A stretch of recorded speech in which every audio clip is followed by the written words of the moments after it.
it out that the sun shines down its power to all the world and makes the wind blow strong as it will. I wonder how gentle rains can fall upon the land, so lovely earth can stay lovely still. Hello, ladies and gentlemen. Welcome to the 614th edition of Energy Week with George Harvey and Nancy Wolf, the amazing Nancy Wolf. Oh, thank you. The amazing George Harvey. Nah, my beard is too long to be amazing. It's not long enough to be impressive. It's too long to be amazing. I know people who can just pull that out of their just. Okay, we're recording this on the 6th of March, 2025. The time that it covers is February 27th, which was a week ago today, to the 5th of March, which was yesterday. 7 days. And this is material that comes from my blog, geoharvey.com, which is a news aggregation site for energy and climate change. And if you can go there and see the articles, or you can go to a site that is below, down.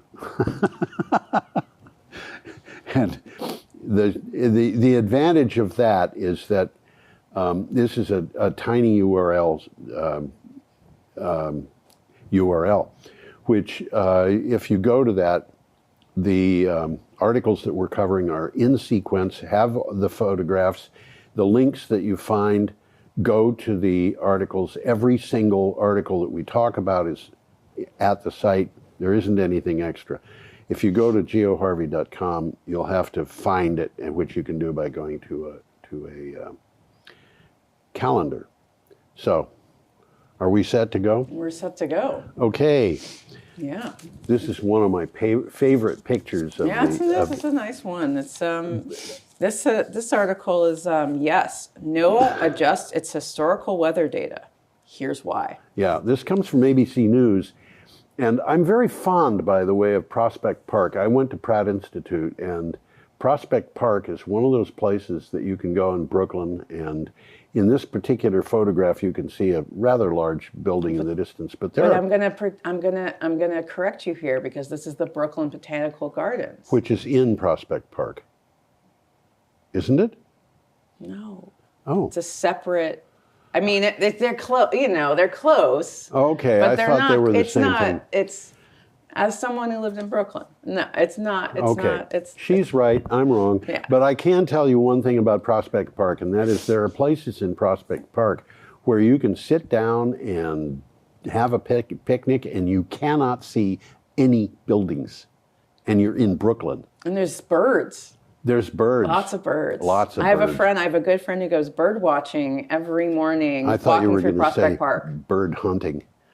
No, you're in Brooklyn. The opposite. No, you're just looking at the birds. I wouldn't hunt birds in Brooklyn, or probably any place else. But anyway, we are seeing the weather warm with rising temperatures.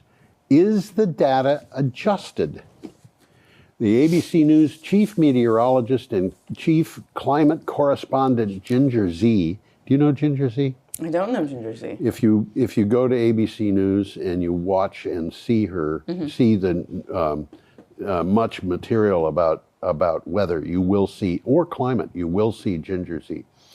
She was able to confirm that it is adjusted, but the adjustments to the records are routine public actions that happen for a good reason. And this is just explaining, yeah. And I can give an example of that. If you drive on a highway and you come across a sign that tells what the temperature is on a summer day, and if it's at a bank, it might be 20 degrees above the temperature that you have for from the weather people. And the reason is because those parking lots that banks are in get hot. Well, the weather stations get hot, especially when cities are built up around them. And we get our weather from Keene, from the airport in Swansea, actually. And if that area gets built up to any degree, that can have an effect on the weather. So you have to adjust the temperatures downward to make up for the fact that the city is being built near the weather station. Right, and this is where we talk about the heat pockets, right? Or is that some? Yeah. That's what it is. Yep. Okay, we'll go on. Yeah, let's go on. Now we have a boring site. Yeah. And this is Renew Economy. Renew Economy, by the way, is an Australian organization. So the headline on this one is how to make sure big batteries focus on helping the grid, not lining their owners' profits. Yeah. Battery storage systems generally act in a way that serves the market, not the grid, said Paulina Osbeck, battery management at Vattenfall. I'm not sure how to pronounce that. I don't even know what language it is. She said battery systems based on electricity markets do not necessarily relieve the load on the power grids. Yeah. And this is, honestly, I'm going to be writing a series of stories about how the free market system, such as we have, is not serving us. Yep. And one of the things is you can have one of the most valuable inventions around. And if no company is interested in making it because they can't figure out how to make money with it, it's not going to get to the people who need it. Yep. And that is something that I can tell you about because I've been through that. I invented something, and I invented a geometric shape. You can't patent a geometric shape. Yeah. I went, and that was Benjamin Franklin who did that. And this is a long time ago. The organization doesn't exist anymore, but A.D. Little had an inventions management branch, and I gave the thing to the inventions management branch. 6 months later, I hadn't heard back from them. And I called them up and said, what's going on here? And the woman who answered the phone said, please hold on.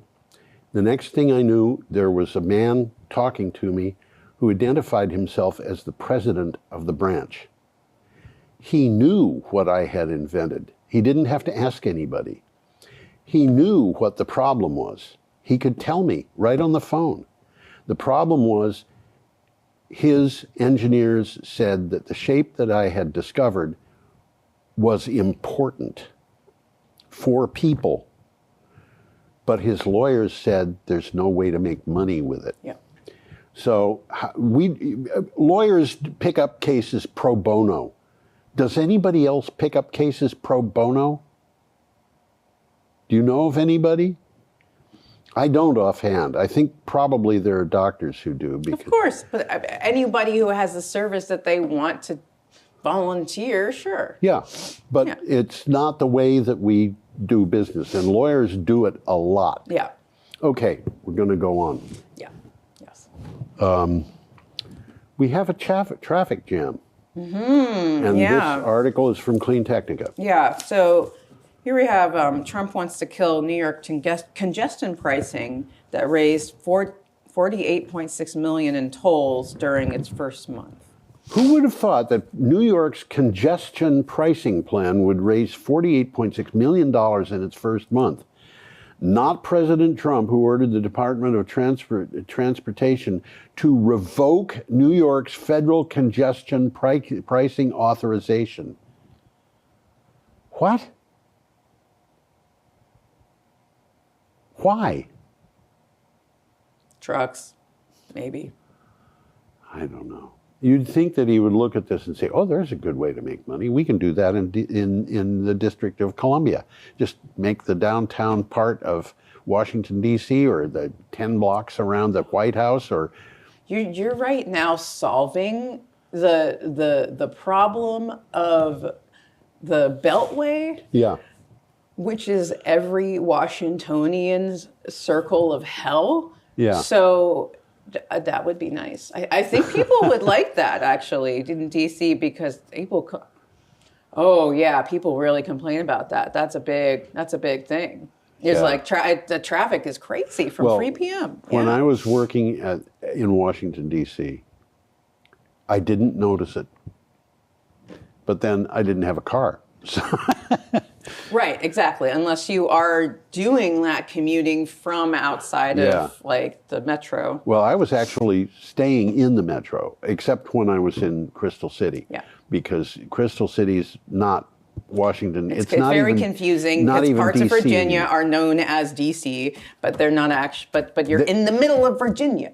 Well, they were DC at one time, but they were given back to Virginia. Right. Well, the Pentagon is specifically what I mean. Oh, yeah. And the Pentagon was right next to where we were living. Yeah, that's what I mean. It just confuses everybody because you say you're in D.C., but you're not in D.C. Yes. There's no, how are you physically there? I don't know. Okay. Now, we dealt with that. Yes.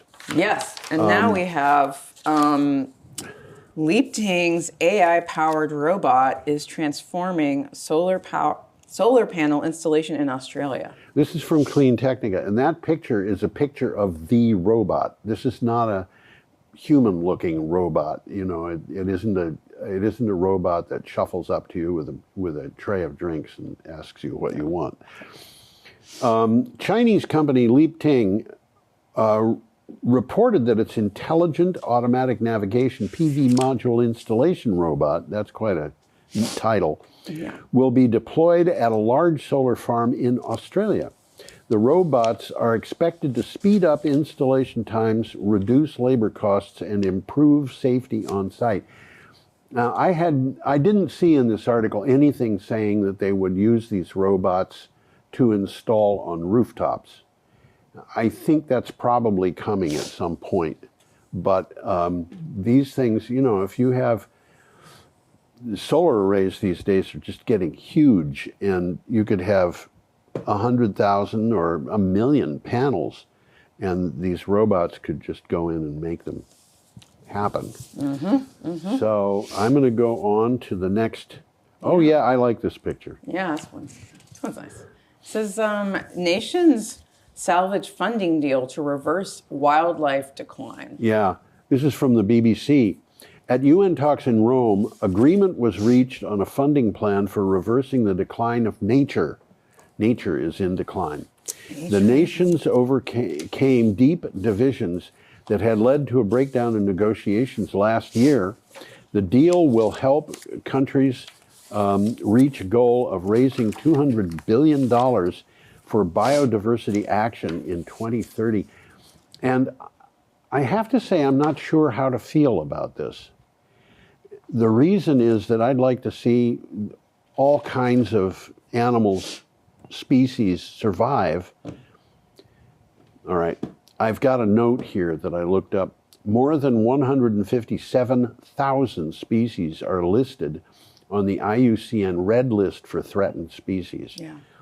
And over 44,000 of those are threatened with extinction. And is $200 billion going to be enough to make a big dent? No. I think we have to, we have to look at spending that money on making sure that species survive, like, species that we've already got in numbers that are too big, like human beings. Yeah, exactly.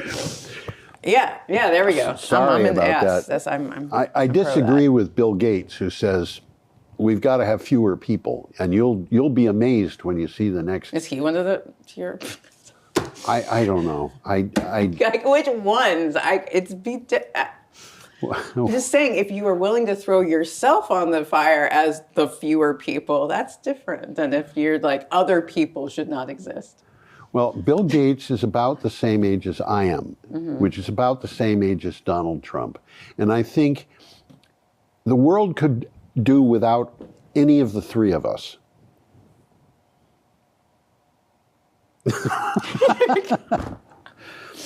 No, I'll volunteer. I know you'll volunteer, but if Bill Gates and Donald Trump will volunteer. If Bill Gates and Donald Trump will volunteer, that's. But I like the zebras. Yeah. I'd like to see these animals survive. And we've got another animal later in the broadcast that I just don't know what to do with. All right, next picture. We have A wind place. It's a Cadeler vessel wins gig at offshore wind farm. Yeah, Cadeler signed a firm contract with an undisclosed client. I hate undisclosed clients. That is not what we like here, undisclosed clients. I especially don't like undisclosed amounts. To deploy one of its new-built vessels at an offshore wind farm in the United States. This will be the first time Cadeler's second P-class new-built vessel, Windpace, will be sent out. I'm sorry about second. The first time the second one is sent out, well, that's what it said. Yep. The value of the contract is estimated to be up to 75 million euros, which is $78 million. And that picture is a picture of a jack-up ship, complete with a heliport and, jacks. I look at a thing like that and I say, how do they keep that thing floating? And in this picture, you can see that it's very wide. It's not going to tip over. That was from Renews, by the way. Yeah, and that one I noted was a firm contract. I've been learning the difference between firm, or is this not? No, this is the firm thing. This is a firm contract, which means that, when you sign a contract, a lot of contracts have clauses in them that say what happens if you can't do it. Yeah. And in a lot of them, the contract depends on something that neither party to the contract has any control over. Yeah. So the contract can just vanish. If it happens, that's what happens. We are up to Saturday, March 1st now. Yep. And we have a picture of 3 Mile Island. Mm-hmm. Should I tell that story about the cows? Yeah. Well, let's go with this, which is from WSIMag.com. Yeah, so here's, this article is called The Hidden Truth About Nuclear Power. Yeah, and we've got things to say about this. Yeah. Famously, Conan Doyle's Sherlock Holmes said, quote, "Once you have eliminated the impossible, whatever remains, no matter how improbable, must be the truth," end quote. Using that approach, we can see that nuclear power has little to do with electricity generation and a lot to do with nuclear weapons. Yep. Why does it have little to do with nuclear generation? Because it isn't very good at it. It's very dangerous. Too expensive. Yep. I mean, that's why NextEra Energy is not planning on building new nuclear power plants. They're planning on putting money into keeping existing plants open, but not building new ones because they can have near-firm solar, near-firm wind, under 4 cents per kilowatt hour wholesale, where the cheapest they expect to be able to get nuclear power new wholesale, including small modular reactors, is 10.5 cents. Which don't exist yet. No, the small modular reactors. They also do not exist yet. No. The factories to build them do not exist. We're not going to be saving the world from climate change with these things because they just aren't going to appear in large enough numbers soon enough. In fact, I'm not sure that any will appear soon enough.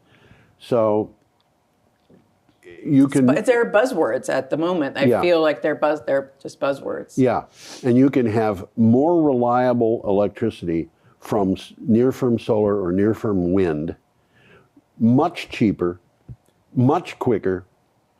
But in this case, we have safety problems with these things, and the nuclear industry doesn't want to tell you that. Well, we can talk about the Price-Anderson Act because for me, the Price-Anderson Act is extremely relevant when we talk about nuclear power and nuclear weapons because it's the Great Pact that was created so that back in 1956 or whenever it was about then. So and this Great Pact was so that companies would invest in this technology and they would not have to deal with incurring huge amounts of money for insurance. Insurance, exactly. So it's a liability law, so they're not liable. Yeah. We are liable as taxpayers. We're liable to pay whatever is cost because the government is paying and we fund the government. Right. And, the New England Coalition, at meetings there, we used to sit around and talk about what would happen at Vermont Yankee if the spent fuel pool just sprung a leak that could not be stopped, went dry, and the zirconium cladding on the spent fuel caught fire. And the question is, well, Brattleboro would be a loss. So would Greenfield, so would Keene. But would Boston? And if Boston is, then everything from here to Boston would be. You'd have basically a large swath of southern New England evacuated. And who pays for that? Who pays the losses of the companies, the families, people? Well, it would have to be paid by the federal government, which means that it comes out of taxpayer pockets. Yep. Either that, or probably what they would do is increase the money supply and not tell us that we're just going to have to live with incredible inflation for a while. Well, right. Or there's the bailouts that have happened in New York State where they'll shut down one nuclear plant and then it will be hidden in consumers' bills that their costs have actually gone up. Yes. Because there's this nuclear plant that's being built, even though we've shut down the one in Westchester. So there's a lot of like smoke and mirrors. Yeah, the plants that went up recently in Georgia, which were the Votel plants 3 and 4, they cost more than twice as much as they were originally projected to cost. And this was one of those things that is just incredible. They projected a cost. The legislatures, the utilities, whoever is involved says, yeah, that's reasonable. They go ahead, they get halfway through the business of building the nuclear power plant and the amount of money is gone. Yes. But they're only halfway through. So they Yes. come back and say, well, we told you that it was going to cost $12 billion, but actually it's going to cost another $12 billion. So the question is, are you going to abandon the money that you've already put into it, or are you going to go for doubling the cost? I'm simplifying this more than it should be, but that's what it comes to. Well, and then the other side of that too are the bonuses for speed. So then you have your bonuses for speed, which are curtailing potentially some safety. Yeah. And I have a minimalist solution, I think, that might work for this, because I hate things that are intuitively obvious, but I think this is intuitively obvious. What you do is you say, oh, you want to build a nuclear power plant? Before we do that, we're going to put it out to bid. Nuclear power plant or solar or wind backed up with batteries that is just as reliable, engineered to be just as reliable. What's the cost comparison? What's the delivery time? And if you're going to tell us about a nuclear power plant, you must deliver it on time. You must deliver it within the cost that you've projected. If you don't, you pay the difference. Also, what about those byproducts? Well, byproducts, tritium, we can just go on and on about what's wrong with nuclear power. Yes. Easy. we could spend an entire show on that. Just, but, you know. yes, easily. And the story Very easily. about the cows, when 3 Mile Island, which is the plant that we have here on the screen, when the reactor melted down slightly at 3 Mile Island, there was a lot of talk at the time about cows lining up on fences, staring at the plant, and a reporter went out to find out if this was true. He went to a dairy farm and he said to the farmer, he went into the barn, so the cows couldn't see the plant at where he was. But he went to the farmer and he said he had heard these reports. Did those cows stare at the plant? And the farmer said, no, not at all. So the man said, so these cows are acting normally? And the man the farmer said, acting normally? Are you kidding? And the reporter said, what is not normal? And the man said to the reporter, man, you are in a cow barn and there isn't a fly in sight. And when I heard that, I just went cold. Now, was that actually done, or was it phony? I've looked for it. I have not been able to find it, but I did see it. And I don't know whether it was real or not. Anyway, we should go on. We're behind schedule because of that. Here is what I think is a pretty picture from the BBC. The picture isn't from the BBC. The picture is from someplace else, but the BBC had the article. Yeah, and this is a threat to Kashmir's iconic chinar trees and the fight to save them. Yeah, the chinar is an iconic symbol of the Kashmir Valley's landscape and a major tourist draw, especially in autumn when the tree's leaves light up in fiery hues of flaming red to warm auburn. But rapid urbanization, illegal logging, and climate change are threatening their survival. Yeah. And that's the way it is all around the world. We've got all kinds of things threatened. Yep. And we have to decide, what is the value of the trees around that girl? How do you put a value on that? We don't know. Okay. Have you got anything to say about that? It's just more like I was reading this article and I was thinking about how the counting, this really talks about how they're counting and trying to track the trees and they're using technology, QR codes, they're trying all these different methods in order to get people to care about these trees. And do you think that they could use the same process to account for the value of Michelangelo's paintings? Or, just maple trees in Vermont. Right, true. Anyway, we're up to an item from Renews and a picture of Agrivoltaics, and this is an important article, I think. Yep, I agree with you. Agri-PV could meet UK electricity demand fourfold.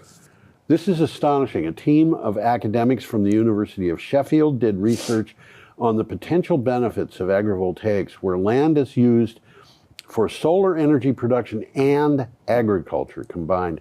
They found that solar technology could meet the UK's electricity demand fourfold without sacrificing farmland. Yep, that's the line I highlighted, without sacrificing farmland. Fourfold, without sacrificing farmland. Now, I've been telling people recently about a TV series that came from the UK.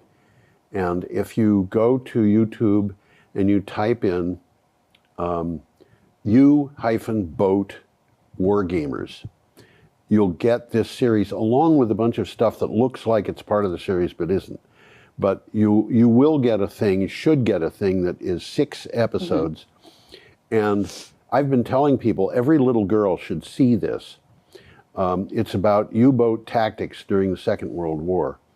And part of the whole thing was the U-boat tactics that Karl Dönitz put together. He was the genius of U-boat tactics.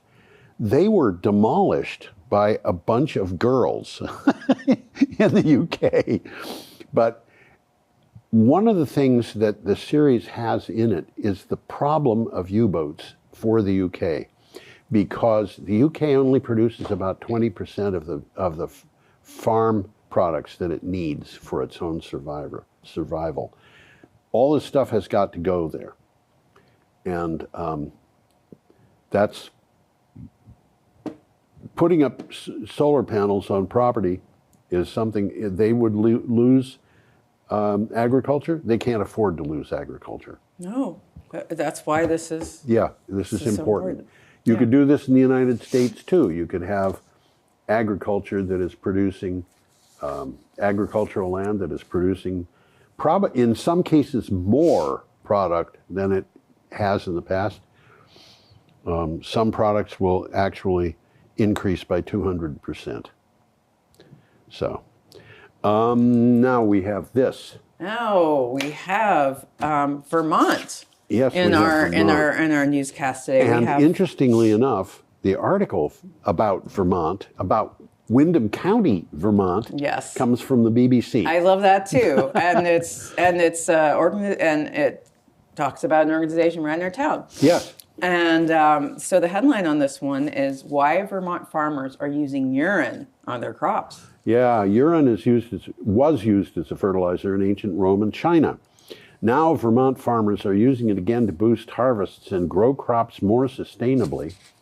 The Rich Earth Institute, a nonprofit based in Windham County, collects, pasteurizes, and distributes the urine to farmers. I don't necessarily approve. I would have to learn more about this. I'm not sure that pasteurization is a good idea. Yeah, there's a lot of questions that one has if they're not fully on board with with it. Yeah. So, yeah. I don't have a question about this, by the way. Okay. I'm on board. Yeah. No, it's yeah. Okay, I'm going to go on. Yeah, let's go unless you've got more to say. No, I'm just. It's great to have a local exposure. Local exposure here. We have that. Yes. It's very nice. This is from ABC News, and we have a picture of a dog sled racing the Iditarod. I don't know what year that was, but what do you have for title? That's global warming threatening the future of dog sled races. Yes. Climate change could complicate dog sledding races around the country as rising temperatures make snowpack in traditionally cold climates less reliable. The start of the Iditarod sled dog race has been moved from Anchorage to Fairbanks due to lack of snow. And I have notes on this which say historically the teams of dogs and mushers run from Anchorage to Nome to commemorate the route traveled by 20 dog sled teams in 1925 to deliver medicine amid a diphtheria epidemic. For the first 30 years of the Iditarod's history, the race never had to be moved. Now this has moved 4 times in the last 23 years. Yeah. And that's climate change. That's climate change. Which we have a president of the United States maintains doesn't exist. Does Elon Musk think it exists? I don't think he cares. He doesn't care. Yeah, I don't think so. Just check. Thought I check. That's all. Okay. You want to move on to our next? Okay, we have an item from Clean Technica. Yeah. That picture is a picture of fracking, and each of those squares in the picture that stand out is a fracking site, and they are all over each other. It's hard for me to imagine that they don't have.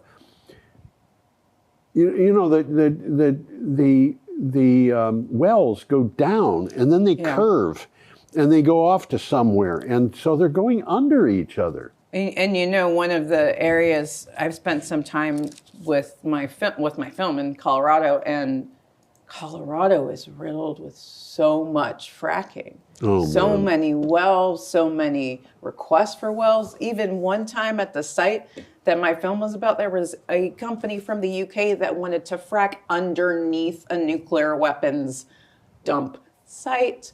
So they pulled it out. They after community, This sounds uproar. like people who are very intelligent. Even the Department of Energy thought it was a bad idea. Look, I mean, Would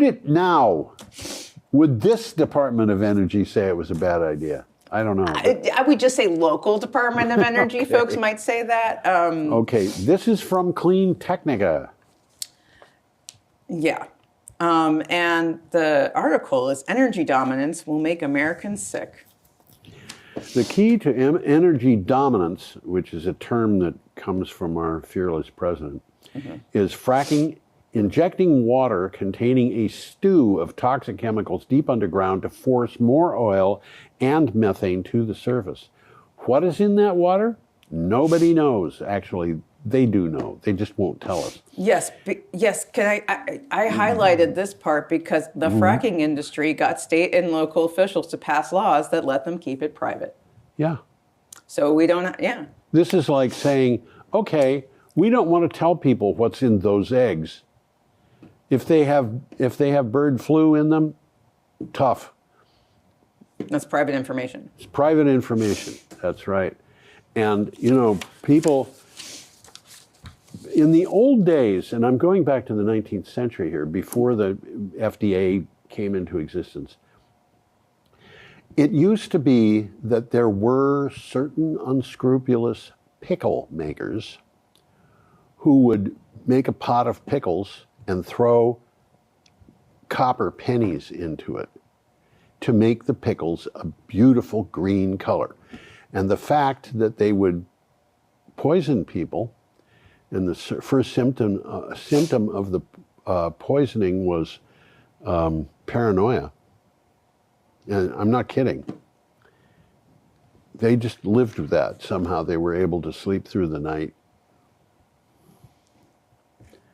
I don't know. Anyway,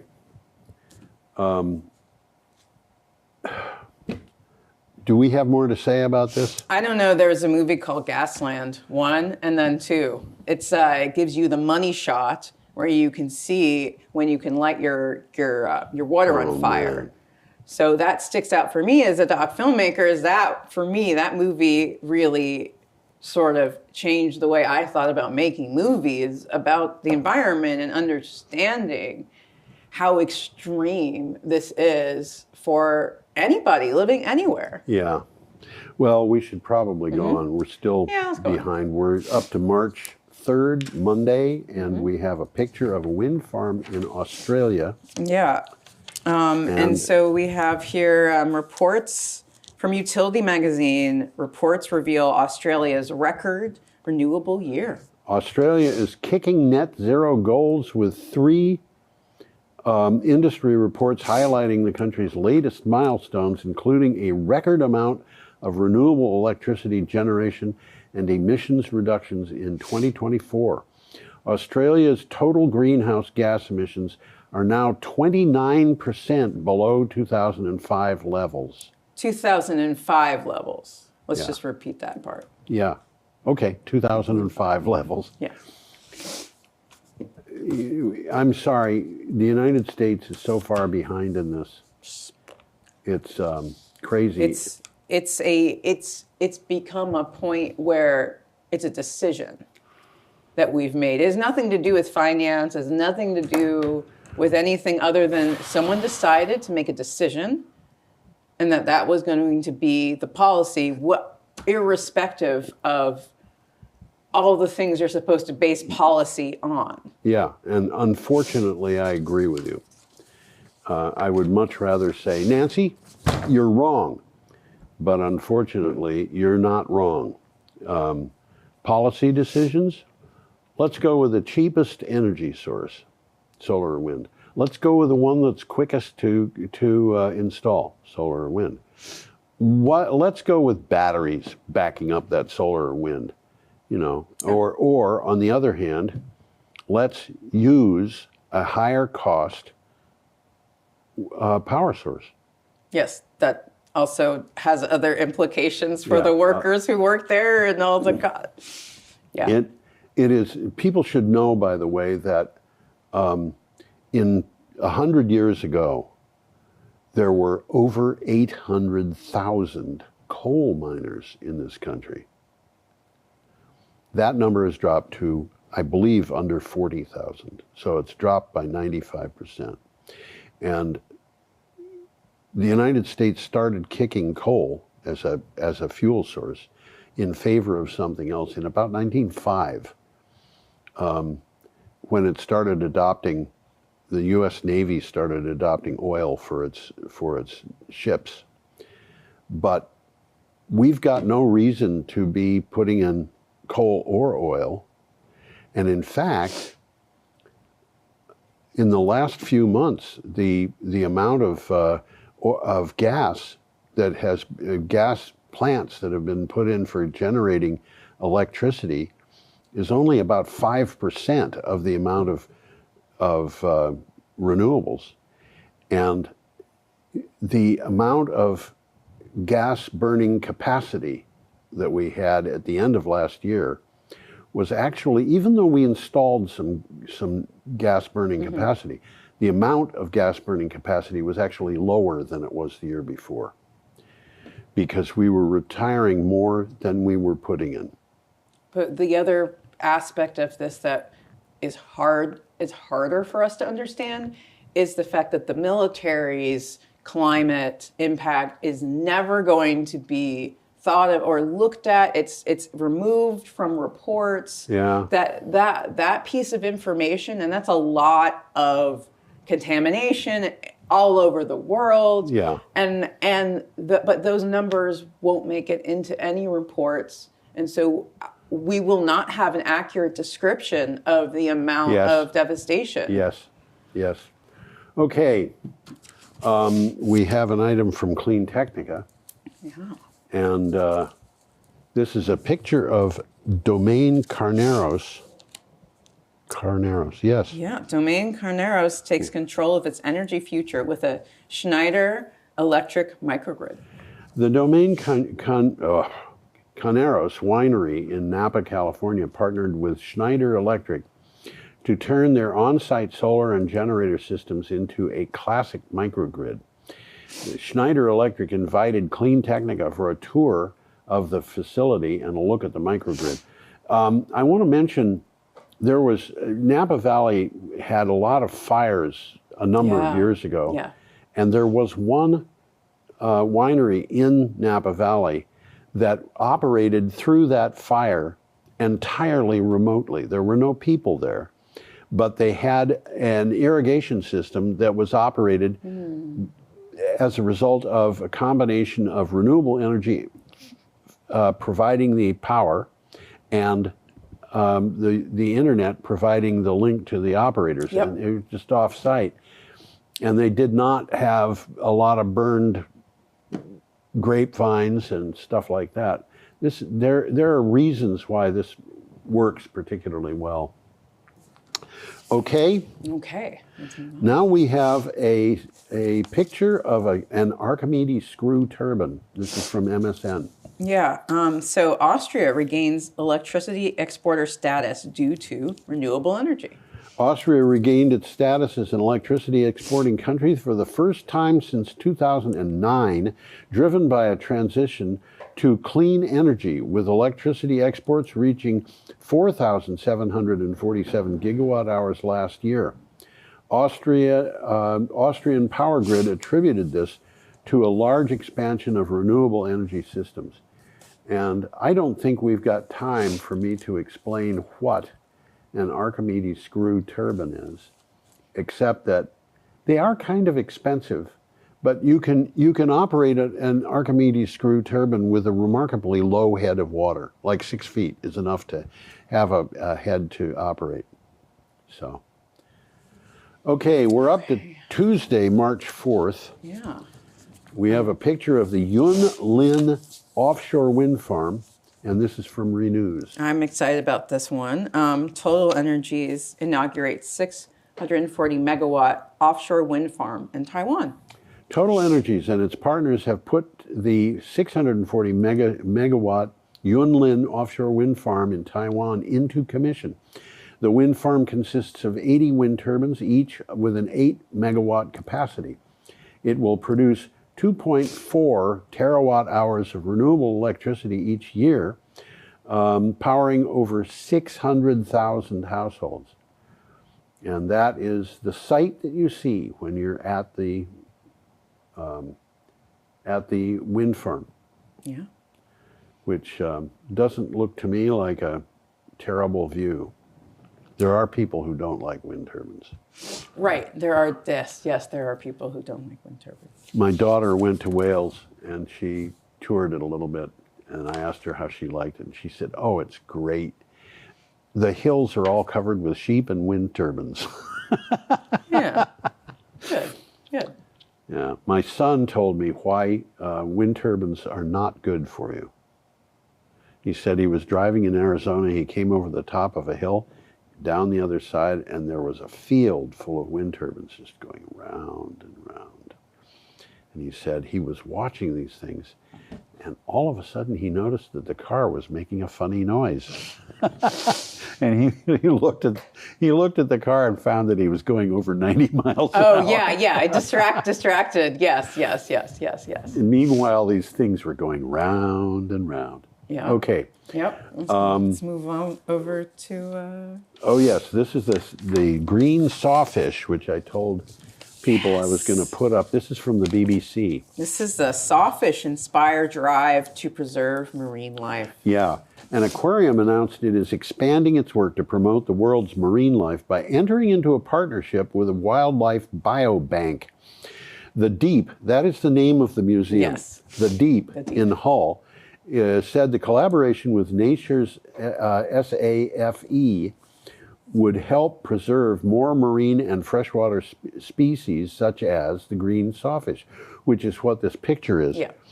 And I did a little research on the sawfish, and I discovered, looking at that, I would say that looks like a shark.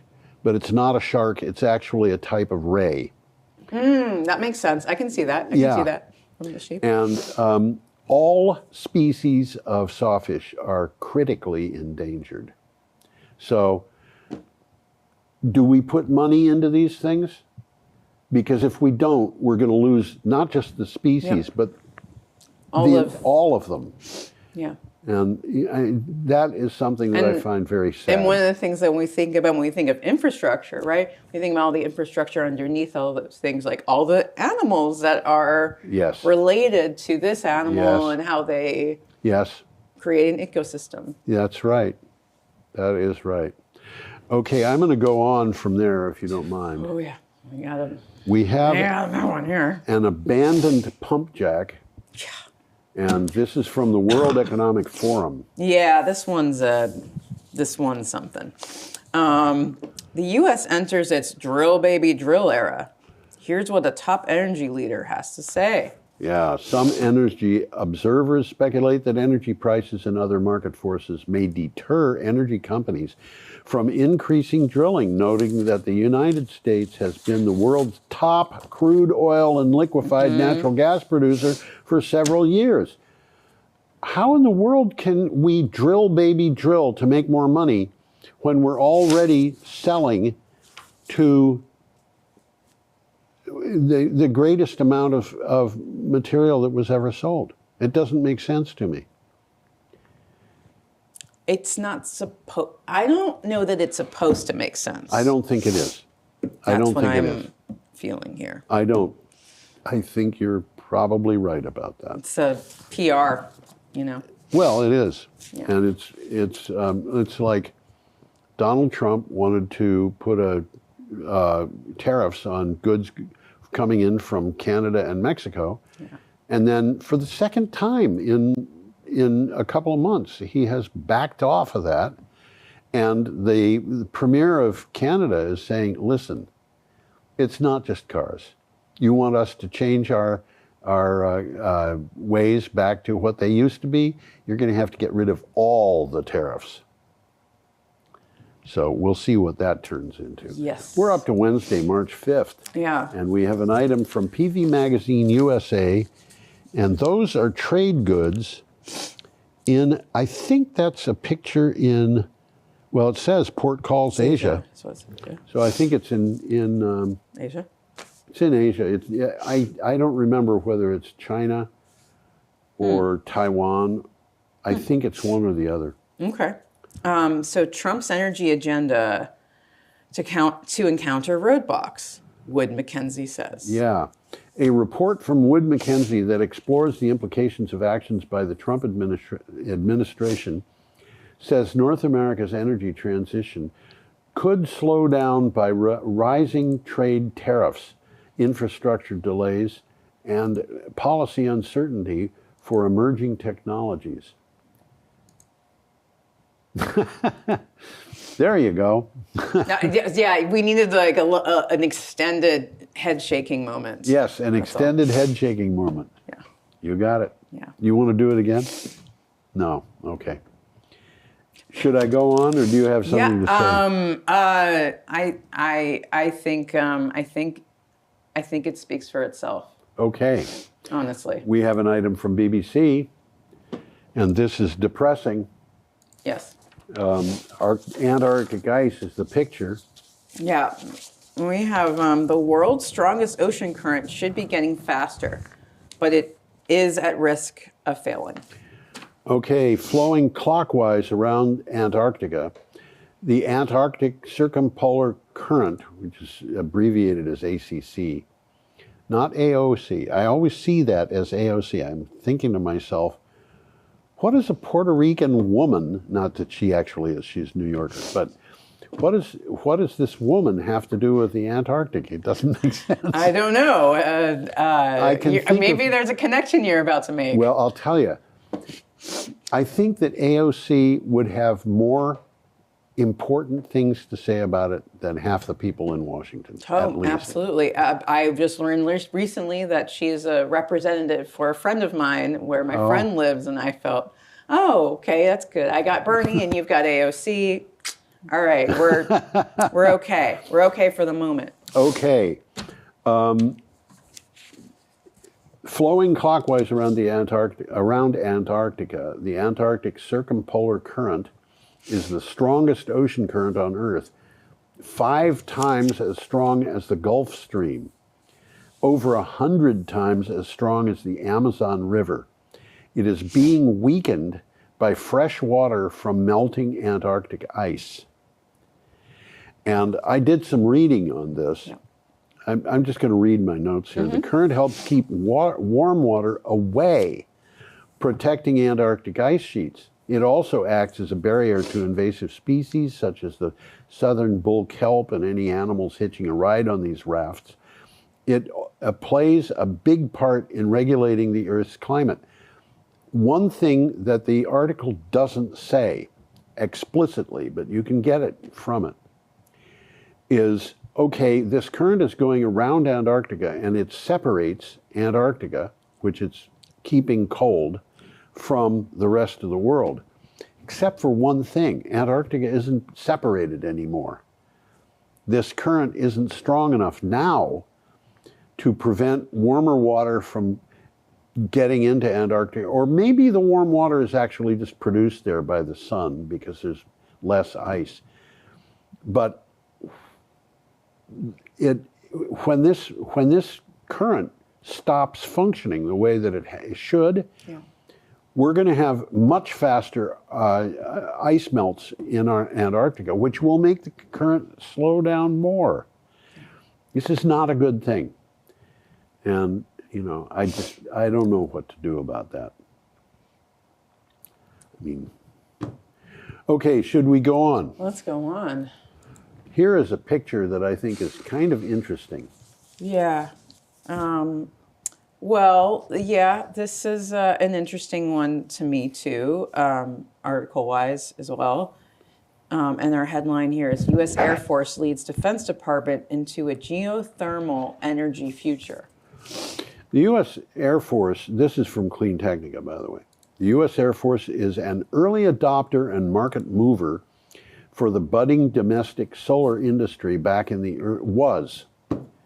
sorry, I said is, I think, back in the early 2000s, leading to solar's explosive growth in the ensuing years. So the U.S. Air Force had been doing solar, which was one of the things that caused solar to grow fast. Now, the Air Force is poised to do the same thing for geothermal energy, and I want to hear what you have to say.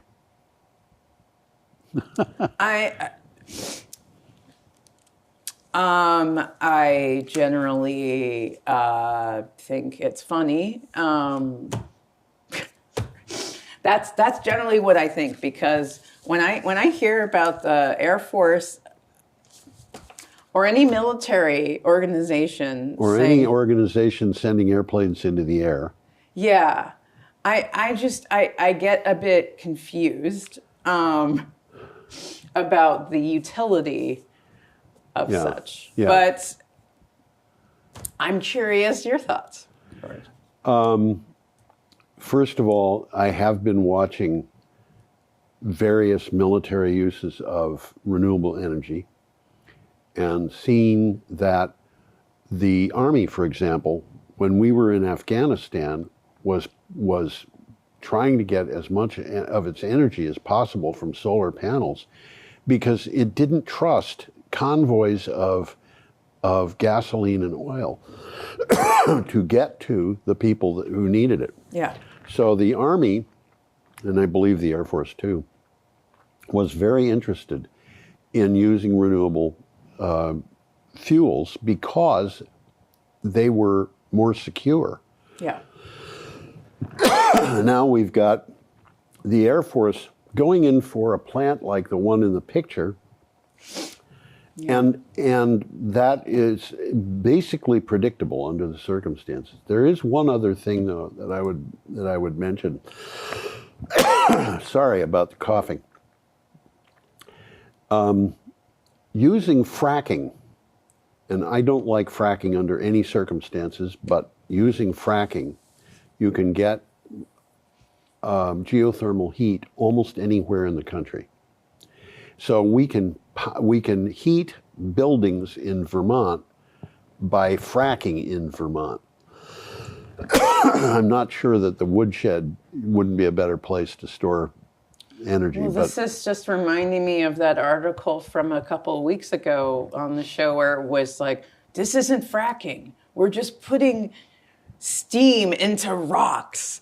And it's just, it's not fracking. It's not fracking. It's really not fracking. Really though not. we're drilling, but it's not fracking. It's just, this is what's reminding me of is that this. There is geothermal that is so simple that you just drill down, it's hot, you put water down, it comes back up, it's steam, you use it for powering a generator, and you get electricity. There is this new kind of geothermal that the Air Force could use. Yeah. Which says you drill down, you use directional drills, you make it go horizontal under your neighbor's cow barn, under the next person's nuclear power plant, whatever. Yeah. And what you're getting under the circumstances in a place like Vermont is going to be energy that is not going to drive a generator, but it could be very useful for heating a building. And I think we have to be really careful about how we're doing that. Yeah, definitely. So we're up to the end. Yeah. And we wish people an absolutely perfect week. Yes. Perfect. Perfect. Perfect. Yeah. I agree. Yeah. Let's go perfect. Let's go perfect. Okay. Yeah. So come back next time. Yes. And we will see you next time. See you next time.